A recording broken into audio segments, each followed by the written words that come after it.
니네 인정할게. This time I want you. Like it's my daddy. Super 이끌림.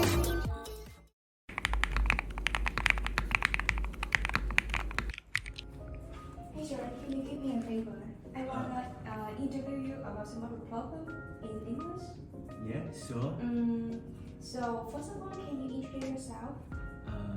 About myself, I'm Dak and I am studying for master degree in English language at Open University. And let me see. The first question for you is, how do idioms reflect cultural values? To me, idioms often encapsulate the cultural norms and beliefs, offering insights into a society's values and priorities. Yeah, thank you. And the next question is, can you provide an example of an idiom that may be misunderstood when it's been generated? Okay, let me think. Sure, consider the American English idioms hit the sack, why or it means to go to bed. A literal translation might convey the exact of the expression and can lead us into a confusion. Oh, confusion, yeah. And the third question for you is, how do proverbs research historical wisdom? Proverbs and historical wisdom.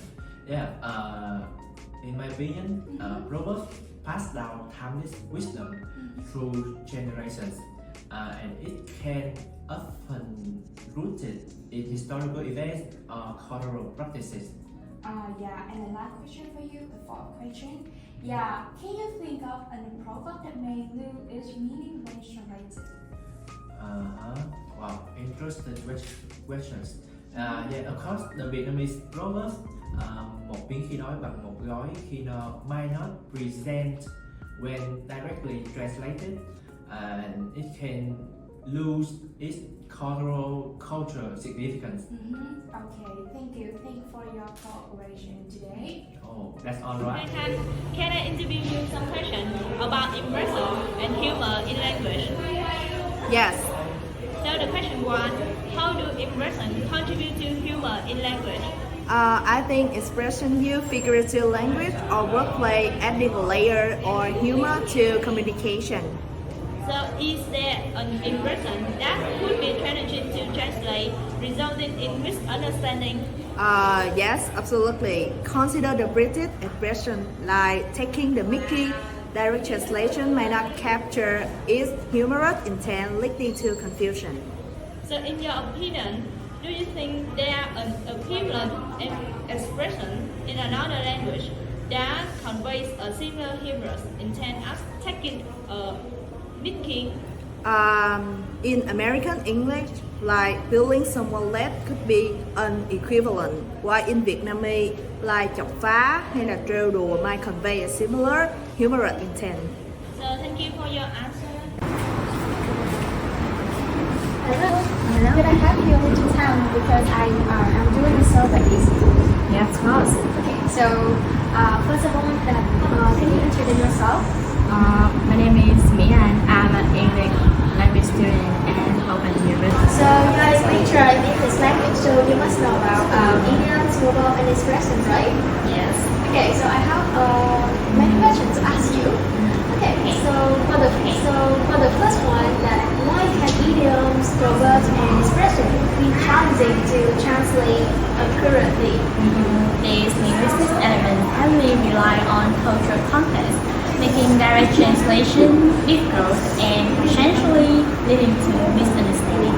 Okay, so could you provide an example of an idiom, proverb, or expression that might be misinterpreted in another language?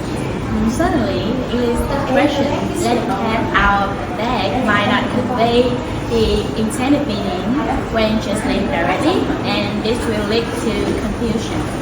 Okay, so can you suggest a possible alternative expression or the phrase in another language that can convey the same meaning as let the cat out of the bag? Yeah, in British English, a similar expression is "spill the beans," just like "let cat out of the bag is implies revealing a secret or confidential information, and both phrases capture the cultural context and meaning of accidentally disclosing something that was meant to be kept secret. Okay, thank you for explaining. You're welcome. Hello, my name is Nhã Linh and I'm a junior student at Ho Chi Minh City University of Education and my major is English language.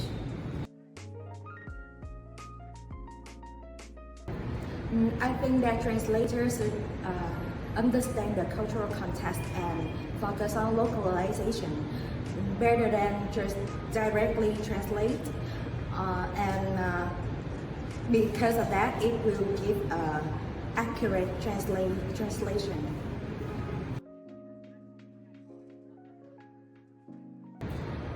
In my opinion, I think that translators should research for idioms, cultural context, and they can consult the native speaker and they can use context appropriate equivalents for accuracy and clarity.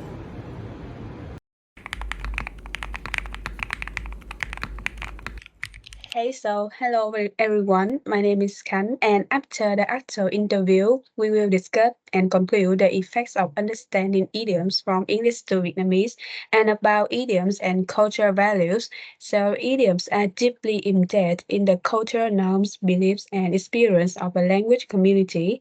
And when idioms are translated literally, the underlying cultural context is often lost, leading to misunderstanding. And for example, the Vietnamese idiom "xỏ mũi", literally to thread the nose, meaning to trick or deceive someone, may not convey the same meaning when directly translated, and the cultural symbolism of threading the nose may not be apparent. And that's all about my part. Okay, so let's about my analysis about my perspective about the proverb to the historical context. So proverbs are a means of reserving in cultural, historical wisdom and traditional practices. So the significance and nuance of a proverb is often rooted in the cultural and historical context of the language. So without effectively communicating the context, the original intent and the meaning of a proverb can be diminished and or lost in the translation. For example, in our Vietnamese proverb, we have đi một ngày đàn, học một sàng khôn.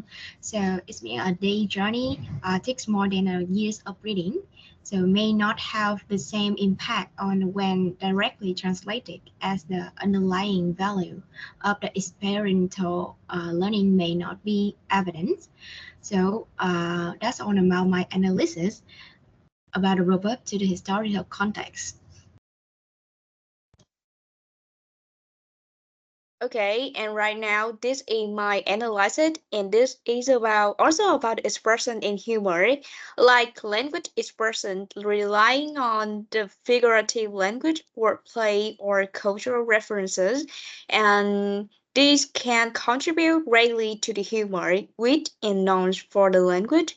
And moreover, translating this expression literally can cause the intended humor and meaning to be lost, as the cultural or linguistic context may not be effectively captured. For instance, the Vietnamese expression like gà ăn sáng literally mean chicken eating tapioca, referring to someone who easily satisfied may not convey the same sense of amusement when directly translated. Yeah, and that's all about my part. So, my part is about challenges in cross-cultural communication. As you know, idiom, proverbs, and expression are deeply rooted in the cultural, historical, and linguistic context of a language. Therefore, when these linguistic devices are translated without consider their contextual significance, misunderstanding and miscommunication can easily arise. In conclusion, effective cross-cultural communication requires an understanding of the analysis and cultural reference underlying these linguistic elements. So that all of my part. So my name is Han Ngân and I will talk about preserving cultural heritage, the importance of maintaining the richness and significance of idioms, proverbs, and expressions as an integral part of cultural linguistic and intellectual heritage. Understanding the cultural, historical, and linguistic context behind these linguistic devices is crucial for effective communication and the preservation of cultural identity across languages and borders. Promoting the preservation of these linguistic elements can help bridge the cultural divides and foster deeper cross-cultural understanding. In short, the interview information shows us the idioms, proverbs, and expressions that represent the formation and development of culture. Therefore, understanding them is not easy, and many people misunderstanding when they don't know clearly about the culture and the context of each different place. So that's all the information when we research to the interview.